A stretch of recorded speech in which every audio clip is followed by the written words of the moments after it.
사도신경 네 번째 시간입니다. 지난 고백 때 잘 기억하고 있을 거라고 믿습니다. 다들 저보다 똑똑하고 또 하나님을 더 사랑하니까 잘 기억하고 있을 거라 생각합니다.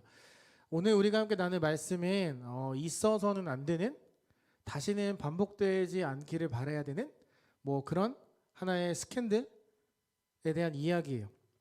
제 생각에는 여기 있는 그 누구도 이러한 사건의 중심에 서는 걸 원하지 않을 거라 생각해요. 어떤 이야기의 중심에 서서 내 이름이, 나에 대한 행적이 오르내리는 건 그닥 유쾌한 일은 아니거든요. 혹시 여러분 어떤 가십, 소문의 중심에 서본 적 있나요? 어떠한 사실관계에 대한 확인 없이 그저 나에 대한 안 좋은 이미지, 나는 말하지 않았는데 나에 대한 어떤 안 좋은 이야기, 나는 그런 의도가 아니었는데 나에 대해서 안 좋게 이야기하는 그런 가십, 그런 사람들의 입방아에 오르내린 적 혹시 있었는지 모르겠어요.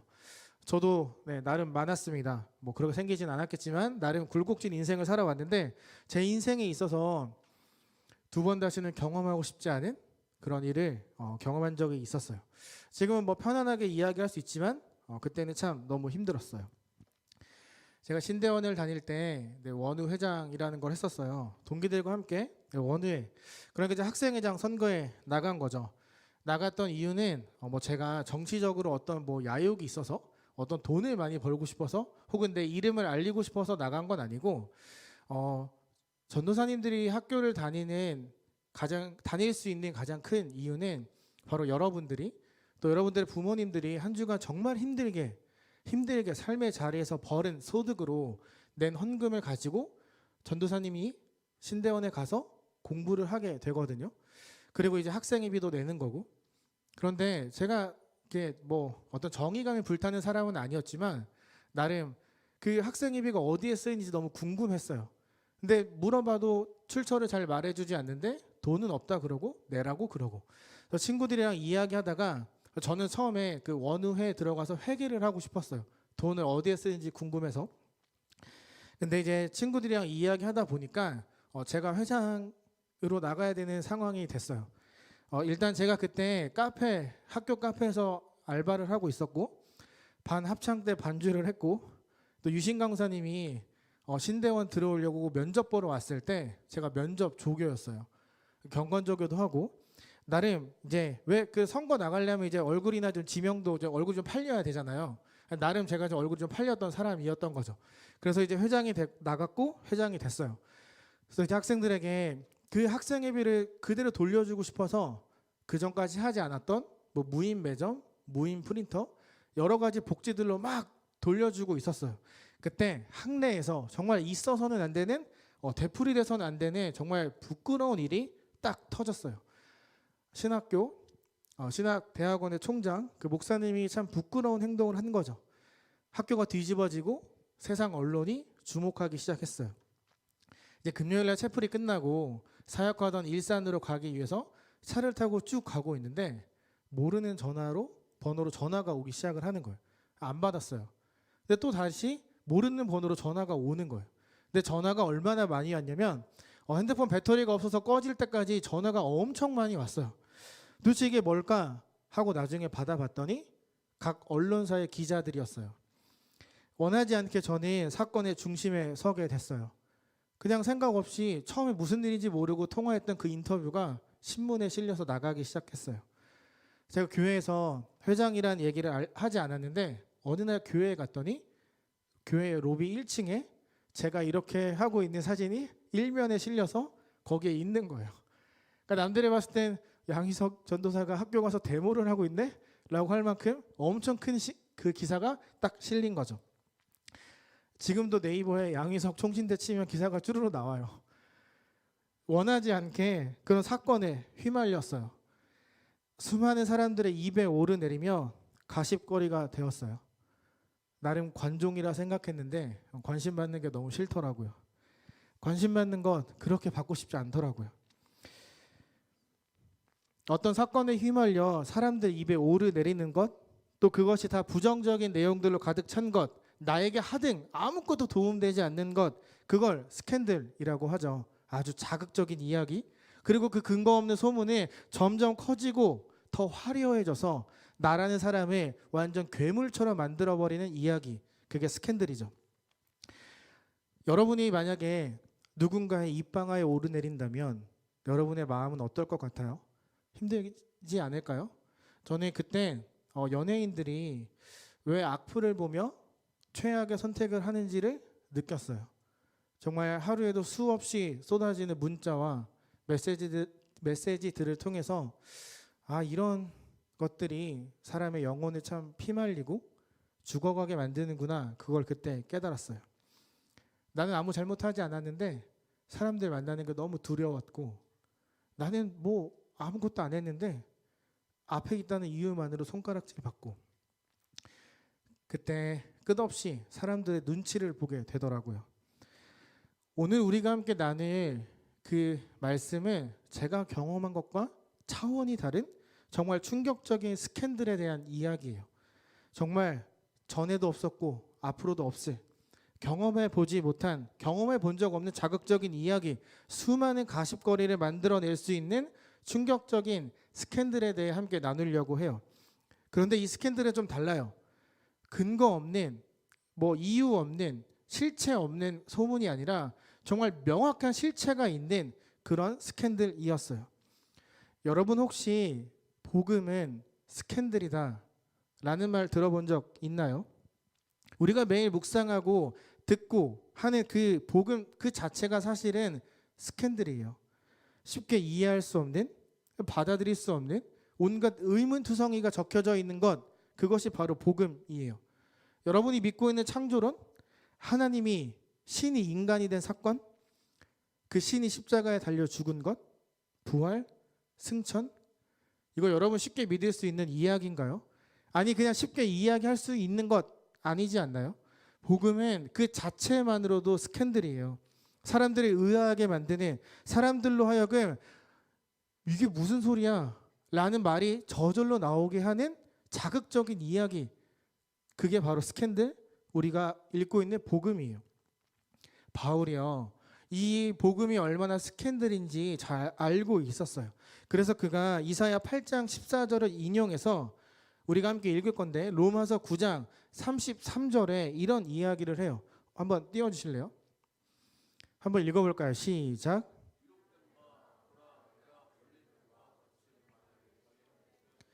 그를 믿는 자는 부끄러움을 당하지 아니하리라 함과 같으리라. 아멘.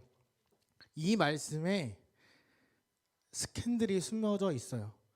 존재 자체만으로도 스캔들이 되는, 아주 화제가 되는, 사람들의 입방아에 오르내리는 스캔들이 숨겨져 있어요. 여기에 보면 거치는 이라는 단어, 저 표현이 있죠. 이 거치는 이 헬라어로 스칸달론인데, 그 스칸달론이 영어로 오면서 스캔들로 바뀌었어요. 다시 한번 우리가 읽어보면, 나를 걸려 넘어뜨리게 하는 걸림돌과 거칠은 바위가 있는데 그거를 믿으면 부끄러움을 당하지 않는데요. 말이 좀 이상하지 않아요? 여러분 지나가다가 미끄러져서 사람들 앞에 자빠져 봐요. 부끄럽지 않아요? 엄청 창피하잖아요. 나 괜찮아 하면서 일어나가지고 막 괜찮은 척하고 가가지고 막 뒤에서 막 멍든 거 만지고 그러잖아요. 부끄럽잖아요. 걸려 넘어지거나 거치는 바위에 상처가 나면 부끄러운 게 일반적이에요. 그런데 이 말씀에선 그게 부끄럽지 않다라고 이야기를 해요.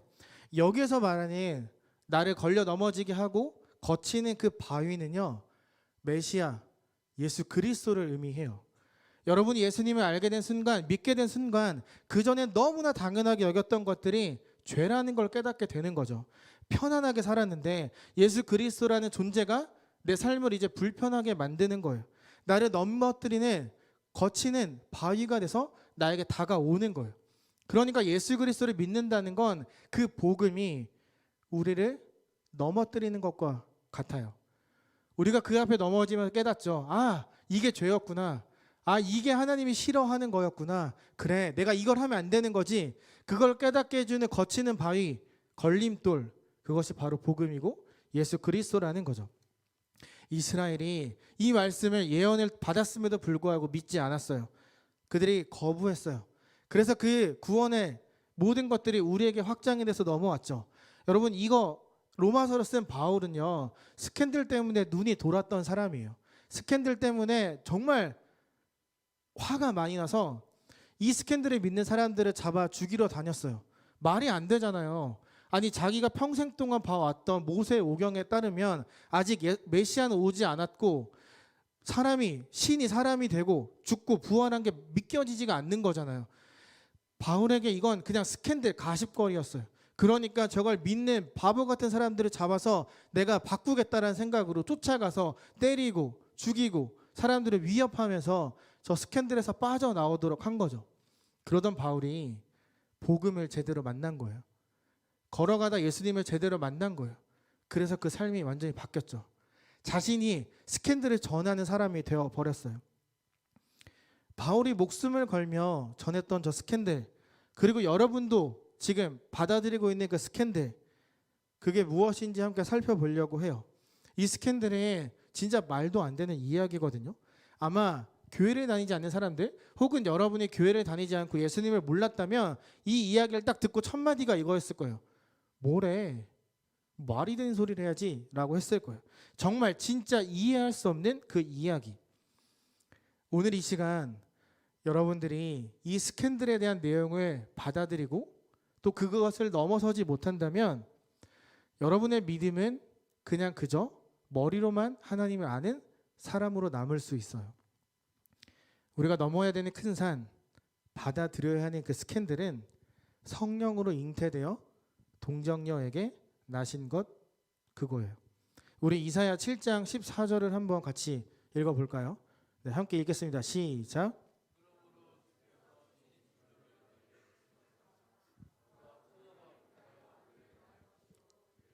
임마누엘이라 하리라. 여기서 보면 말이 안 되는 이야기가 있죠. 처녀가 아이를 낳다. 남자를 모르는 여자가 갑자기 아기를 갖고 아이를 낳는다. 지금 우리 상식으로도 이해가 되지 않잖아요. 뭐 우리가 자웅동체도 아니고 언제 어떻게 번식을 해요. 근데 이거는 지금 우리도 이해할 수 없지만 저 당시 사람들이 봤을 때도 진짜 말도 안 되는 이야기였어요. 아니 도대체 어떻게 스스로 아기를 갖고 아기를 낳아? 우리 마가복음 6장 3절도 있는데 한번 같이 읽어볼까요? 마가복음 시작. 마리아의 아들 목수가 아니냐? 야고보와 요셉과 유다와 시몬의 형제가 아니냐? 이와 함께 여기 있지 아니하냐 하고 예수를 배척한지라. 말씀을 보면 제 마리아 아들 목수 아니야? 이 말은요 조롱하는 거예요. 제 아빠가 요셉이야. 아빠 요셉의 아들 목수가 아니라 마리아의 아들 목수라고 말하는 건 제 아빠가 누군지 모른대. 제 사생아야. 좀 그렇게 해서 낳았어 라고 사람들이 조롱하는 거예요. 예수님, 우리를 위해 이 땅에 오신 그 신이 그 존재 자체만으로 스캔들이 되는 거예요. 사람들의 입방아에 오르는 거예요. 예수님의 그 탄생, 성령 잉태, 동정녀 탄생이 어떤 특별한 영웅을 부각시키기 위한 그런 특별한 이야기 장치도 아니고 예수님이라는 존재를 신처럼 막 격상시키려고 만든 그런 꾸며낸 이야기가 절대 아니에요. 처녀가 아이를 낳을 수 있었던 이유, 바로 성령님 때문이죠. 예수님은 성령으로 잉태된 존재라고 말하잖아요. 예수님은 성령으로 잉태될 수밖에 없었어요. 죄에 대한 해결 때문에. 그래서 사람들의 입에 오르내리며 부정적인 이야기, 존재 자체만으로 손가락질 받고 욕 듣고 무시당하고 조롱당하는 그 모든 인생을 감수하면서까지 이러한 스캔들을 만들어내신 이유가 분명히 있어요. 그건 원죄가 해결되지 않으면 우리의 구원은 절대 이루어질 수 없기 때문이죠. 여러분이 하나님의 말씀에 묵상하고 죄를 깨닫고 그걸 반복하지 말아야지 라고 다짐하고 내가 스스로 짓는 죄를 어느 정도 차단은 할 수 있어요. 혹은 옆에 있는 사람이 벌을 준다거나 어떻게 우리의 노력을 통해서 그 스스로 짓는 죄는 어떻게 좀 끊어낼 수는 있어요. 하지만 원죄는 절대 해결 불가능하죠. 태어날 때부터 있던 그 죄, 우리 모두의 동일 조상 첫사람 아담이 지은 그 죄 계속해서 이어지는 걸 우리는 끊을 수가 없죠. 그래서 하나님이 특단의 조치를 취하신 거예요. 엄청난 스캔들, 가십거리를 감수하면서까지 이 땅에 오셨어요. 우리 모두는 아담의 후손이죠. 하지만 예수님은 예수님만큼은 아담의 후손도 아버지 요셉의 혈통도 아니에요. 비록 마리아의 몸을 빌려 태어나긴 했지만 예수님은 아담의 혈통도 인간의 혈통도 아니에요. 하나님은 이 특단의 조치를 통해 예수님만큼은 그 어떤 혈통에도 매이지 않도록 만드셨어요.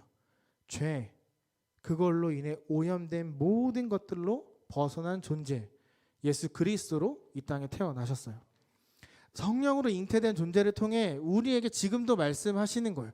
이 구원이라는 건 예수, 하나님, 성령 그 한 분만으로 된 것이 아니라 성부, 성자, 성령이 모두가 함께 동역해서 이루어낸 것이라는 걸 알려주기 위해 오셨어요.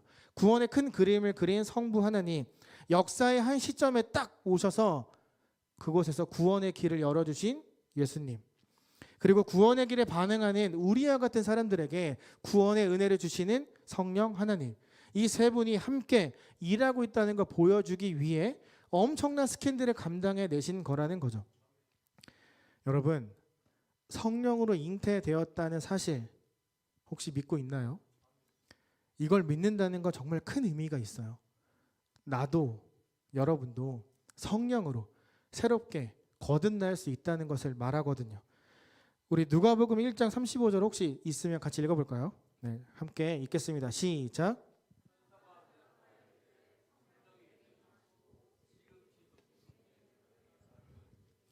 이러므로 나실 바 거룩한 이는 하나님의 아들이라 일컬어지리라. 아멘.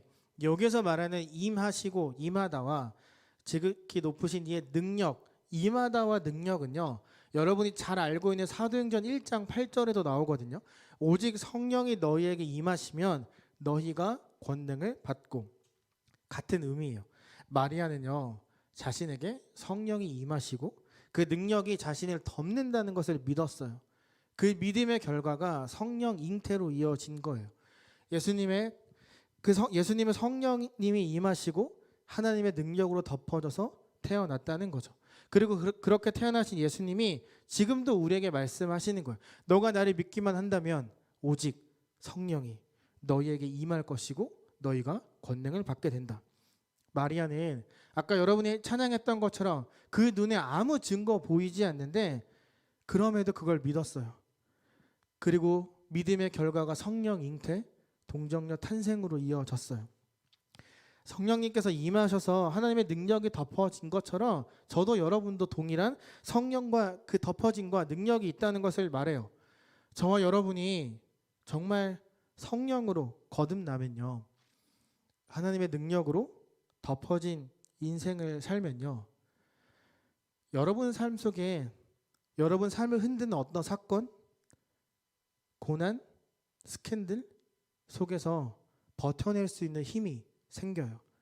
왜냐하면 여러분의 마음의 중심이 단단해졌다는 걸 말하거든요. 옆에서 아무리 나를 험담하고 떠들고 넘어뜨리려 해도, 나를 손가락질해도, 내가 살아가고 내가 있는 그 자리에서 오해를 받고 살아도 여러분의 마음의 중심이 단단해졌기 때문에 버텨낼 수 있는 힘이 생기거든요. 불확실한 나의 미래, 내가 뭘 할 수 있을까, 내가 지금 이렇게 있어도 되나, 여러 가지 그런 고민 속에서도 버티고 이겨낼 수 있는 그 힘, 그게 여러분에게 만들어지거든요. 성령이 임한, 하나님의 능력이 덮어진 인생에게는 하나님이 주시는 특전이 있어요. 그렇게 삶을 살아가려고 노력하는 사람들에게 하나님이 주시는 특별한 선물이 있어요. 창세기 1장 2절이에요. 제가 읽어드릴게요. 땅이 혼돈하고 공허하며 흑암이 깊은 위에 있고 하나님의 영은 수면 위에 운행하시니라. 그러니까 하나님은 흑암, 혼돈, 그것밖에 없는 세상을 돌아다니시다가 세상을 창조하셨잖아요. 하나님의 능력이 입혀진 거예요. 아무것도 없는 여러분의 그 흔들리고 막 시끄러운 그 마음 속에 하나님의 능력이 탁 입혀지면 세상이 창조되는 거예요. 여러분이 바뀌게 되는 거예요. 우리의 마음이 버텨낼 수 있는 힘이 생겨지는 거예요. 온통 혼란스러운 곳 돌아보시다 하나님이 능력을 덮어서 새롭게 만드셨잖아요. 성령이 임하시고 그분의 능력이 우리에게 덮어진다는 것은 그것과 같은 의미예요. 여러분의 마음에 하나님의 능력이 입혀지기만 한다면 우리는 어떤 일에도 견디고 버텨나갈 수 있게 된다는 거죠. 성령 잉태, 믿어지지 않지만 믿고 받아들인 사람, 말도 안 되는 이 스캔들의 산을 넘어서 하나님을 나의 구주로 받아들이는 그 사람, 즉 마음의 동기와 나의 믿음의 중심이 굳건해진 그 사람, 저와 여러분은요, 하나님의 능력이 덮어져 있다는 것과 같아요. 그러니까 여러분이 정말 성령 잉태와 동정녀 탄생을 믿는다면 이미 나도 거듭났다는 하나님의 능력이 나를 감싸고 있다는 그것과 같다는 거죠. 나 스스로를 낮게 여기고 형편없다 여기는 그 순간에도 하나님의 능력은 우리를 덮고 있었어요. 지금 어쩌면 지금 이 순간에도 계속 오르락 내리락 하는 나의 감정, 하루를 살아가면서 막 엎치락 뒤치락 하는 여러분의 그 마음, 혼란하고 어두움이 가득한 그 마음에 하나님이 세상을 창조하신 것처럼 그분의 능력으로 이미 덮어주셨어요. 하나님의 능력이 저와 여러분에게 덮어진 이유가 무엇이겠어요? 그냥 혼돈한 세상을 두면 되셨던 분이 굳이 그곳을 돌아다니다가 자신의 능력으로 세상을 창조하신 이유가 무엇이겠어요? 여러분에게 말하고 있는 거예요. 우리의 마음이 흔들리고 우리의 마음이 정말 집중하지 못하고 내 믿음이 너무 연약하다 느껴질 때 하나님의 능력으로 덮어주시는 거예요. 아니, 넌 괜찮아 라고 말씀하시는 거죠. 단순하게 이런 옷을 입은 게 아니라 정말 바늘 하나 들어갈 구멍 없이 빽빽하게 하나님의 능력으로 이미 우리를 다 덮어주셨다는 거예요. 성령 잉태는 우리도 성령으로 거듭날 수 있다는 것과 그 성령이 나에게 이미 덮여져 있다는 것, 나를 향한 파격적인 하나님의 사랑, 파격적인 스캔들을 이야기해요. 예수님은 동정녀, 처녀였던 마리아의 몸을 빌려 태어나셨죠. 마리아의 태를 빌려서 뼈와 살을 받아 참 인간이 되셨어요. 그런데 여기서 우리가 기억해야 되는 건 굳이 마리아가 아니어도 괜찮았어요. 굳이 마리아가 아니어도 하나님은 다른 처녀를 통해서 이 땅에 오셨을 거예요. 하지만 마리아를 찾아가셨던 건 성경에서 말했던 여자의 후손, 또 처녀가 잉태하여 아들을 낳는다는 예언을 이루기 위함과 동시에 우리에게 이걸 전하기 위해서요. 마리아는요, 특별한 인간이 아니었어요. 특출난 믿음을 가진 사람도 아니었어요. 뭔가 모두에게 인정받고 존중받는 사람도 아니었어요. 그저 그녀는 하나님의 특별한 은혜를 입은 사람이에요. 우리처럼 특별한 하나님의 은혜를 입은 사람이에요. 보통 사람. 하지만 마리아는 우리에게 믿음이 무엇인가를 보여주었어요. 아까 말한 것처럼 동정녀를 통해 태어나신 건 어떤 혈통으로 묶이지 않도록 오신 건데 하나님은 한 번도 해보지 못한 경험을 했죠. 10달간 제한된 거예요. 막 세상을 돌아다니시던 그 신이 10달간 한 여인의 뱃속에 묶여버린 거예요. 그리고 알몸으로 태어났어요. 배고프고 피곤하고 울어야 했어요. 완전한 인간이 되신 거죠. 신이 그렇게 되는 걸 감수하고 오셨어요. 여러분 솔직히 신이 인간이 되었다는 것 진짜 말도 안 되는 이야기 아니에요? 이거야말로 세상에서 씹어낼 만한 엄청난 스캔들 아닌가요? 아니 신이 인간이 왜 굳이 뭘 위해서 신이 자신의 능력을 버리고 인간이 됐다고 쳐요. 그러면 그 신이 얻는 게 도대체 뭐예요? 아니 그렇게 많은 능력이 있는 분이 그걸 다 포기하고 인간이 된 이유가 도대체 뭐냐고요. 여러분 감히 상상할 수 있겠어요? 저는 이해가 안 돼요. 아니 왜 굳이? 뭘 얻겠다고 이 땅에 오셨을까? 능력 하나로 만든 세상을 만든 그분이 스스로 비루하고 사생아라는 조롱을 받고 제 아빠 없대 그런 이야기를 듣는 존재가 되셨어요. 다른 거 없어요. 그냥 사랑하기 때문이죠. 그냥 사랑해서죠. 그래서 자신의 죄 없으심으로 우리를 덮기 위해서 오신 거예요. 성육신 이 사건은 우리 삶의 상처와 죄에 따른 그 아픔과 오염되어진 모든 것들을 다 덮어주시는 은혜 그 자체예요. 우리는 예수님의 죽음과 부활에만 집중할 때가 많거든요. 예수님의 죽음과 부활도 사실은 스캔들처럼 말도 안 되는 이야기예요. 그래서인지 우리는 죽음과 부활에만 집중할 때가 너무 많아요. 네, 죽음과 부활도 중요하죠. 하지만 그것만큼 중요한 게 성육신이에요. 동정녀를 통해 인간으로 태어나신 이 사건도 정말 중요해요. 그렇게 오셨기 때문에 십자가 죽음이 가능했던 거고, 우리의 죄 용서가 가능했던 거고, 부활도 승천도 다 가능했던 거예요. 태어날 때부터 모두에게 손가락질 받고 환영받지 못하던 존재, 스캔들, 가십덩어리를 오신 그 탄생이 없었으면 우리의 구원도 없었다는 거죠. 하나님은 다 알고 있었어요. 성령으로 잉태돼서 마리아의 배가 불러오면 사람들이 손가락질하고 태어나는 것 자체도 모두에게 환영받지 못한다는 것 잘 알고 계셨어요. 하지만 그 조롱을 감수할 만큼 사랑했기에 우리의 죄를 용서해 주고 싶기에 오신 거죠. 성령 잉태, 동정녀 탄생은요, 마리아라는 한 여인을 정말 위대한 존재로 만들기 위한 사건이 아니에요. 저와 여러분에게 그러한 특별한 여인처럼 여러분도 믿음을 가지세요 라고 말하기 위해 만들어진 사건도 아니에요. 우리가 그 마리아라는 사람 때문에 구원을 받을 수 있었다, 그걸 말하기 위함도 아니에요. 이 성령 잉태 동정녀 탄생은 하나님만 할 수 있는, 그리고 오직 하나님만 돋보이는 고백이에요. 그분은요, 인간이 되기 위해 자신이 세운 모든 질서를 스스로 깨뜨렸어요. 거짓말할 수 없는 분이 자신이 세운 모든 질서를 무너뜨릴 만큼 우리를 사랑하셨어요. 최대의 스캔들, 최악의 스캔들, 가십거리가 되는 거 기꺼이 감수하셨어요. 자신이 세워놓은 틀을 기꺼이 부수고 이 땅에 오셨어요.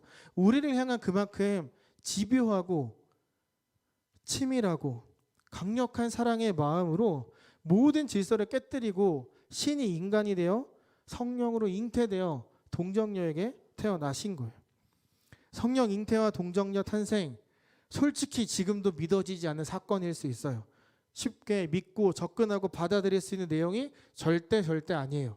어쩌면 절대 이해할 수 없고 불가능한 거라고 우린 이성으로 생각할 수 있어요. 인간의 상식으로는 진짜 말도 안 되는 사건이죠.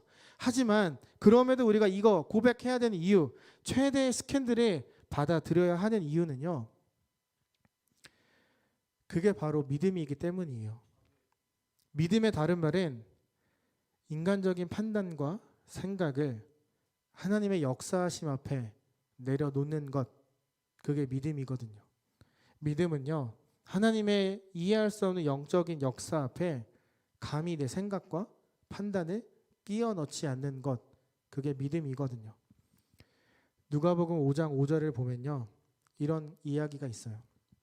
선생님, 우리들이 밤이 새도록 수고하였을 때 잡은 것이 없지만은 말씀에 의지하여 내가 그물을 내리리이다. 이게 우리 믿음, 신앙의 핵심이에요. 내가 밤이 새도록 수고했는데요, 내가 최소한 당신보단 물고기 잡는 법을 더 잘 아는데 그래도 내가 한번 그물을 던져 볼게요. 내가 당신보다 더 잘 아는 것 같고 밤새도록 한 마리도 못 잡았는데 그래도 내가 그 말씀에 의지해서 믿고 한 번 더 던져 볼게요. 미쳐야 본전으로 던진 그물이 아니에요. 도저히 이해할 수 없는 상황, 해도 안 될 것 뻔히 아는 상황, 내 경험과 이성으로 절대 불가능한 상황이지만 그래도 말씀을 믿고 한번 던져 보겠습니다. 이게 믿음이에요. 여러분, 솔직히 예수님이 나를 위해 태어나서 죽고 부활한 그거 봤어요? 못 봤잖아요. 신이 인간이 됐다는 것 이성적으로 납득이 되세요? 성령 잉태, 동정녀 탄생 말이 된다고 생각하세요? 안 되잖아요. 그런데 여러분, 그거 왜 믿어요? 그거 왜 믿으려고 해요? 왜 받아들이려고 해요? 왜 이해하려고 해요? 여러분도 이 어부들처럼 여러분의 그 어려운 삶의 자리에서 그물을 던져봤기 때문 아닌가요? 말도 안 되는 힘든 어려움 속에서 그래도 하나님 말씀 의지해서 그물을 던져봤기 때문에, 그때 하나님을 만났기 때문에 이걸 받아들이고 나의 믿음으로, 신앙으로 고백하려는 것 아닌가요?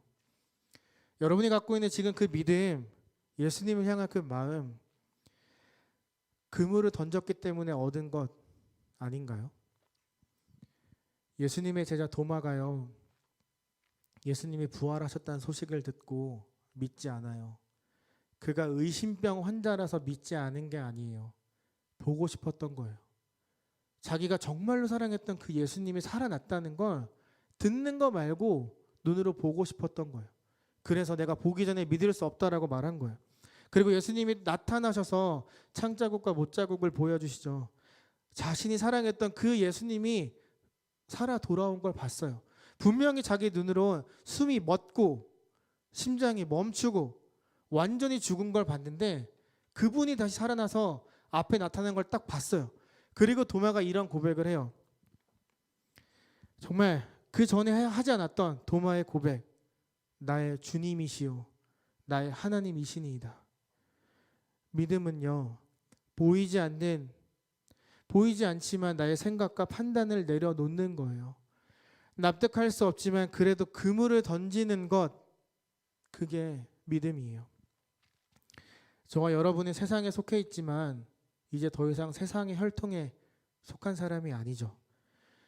예수님이 아담의 후손으로 오셨다면 우리 죄를 용서할 수 없었어요. 그가 요셉의 혈통이었다면 무기력한 존재였을 거예요.